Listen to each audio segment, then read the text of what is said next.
بسم الله الرحمن الرحيم.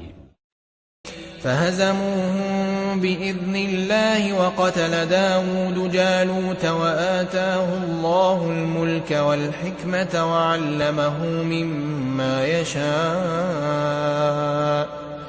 ولولا دفع الله الناس بعضهم ببعض لفسدت الأرض ولكن الله ذو فضل على العالمين. تلك آيات الله نتلوها عليك بالحق وإنك لمن المرسلين.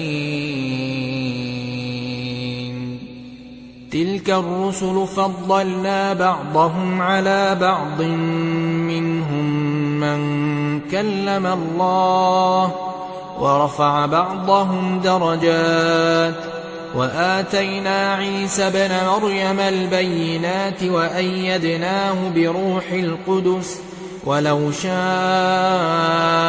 الله ما اقتتل الذين من بعدهم من بعد ما جاءتهم البينات ولكن اختلفوا فمنهم من آمن ومنهم من كفر ولو شاء الله ما اقتتلوا ولكن الله يفعل ما يريد.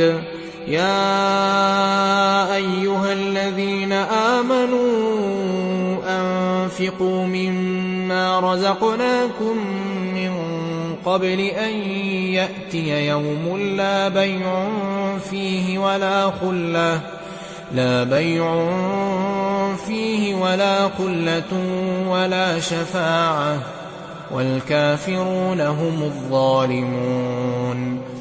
الله لا إله إلا هو الحي القيوم لا تأخذه سنة ولا نوم له ما في السماوات وما في الأرض.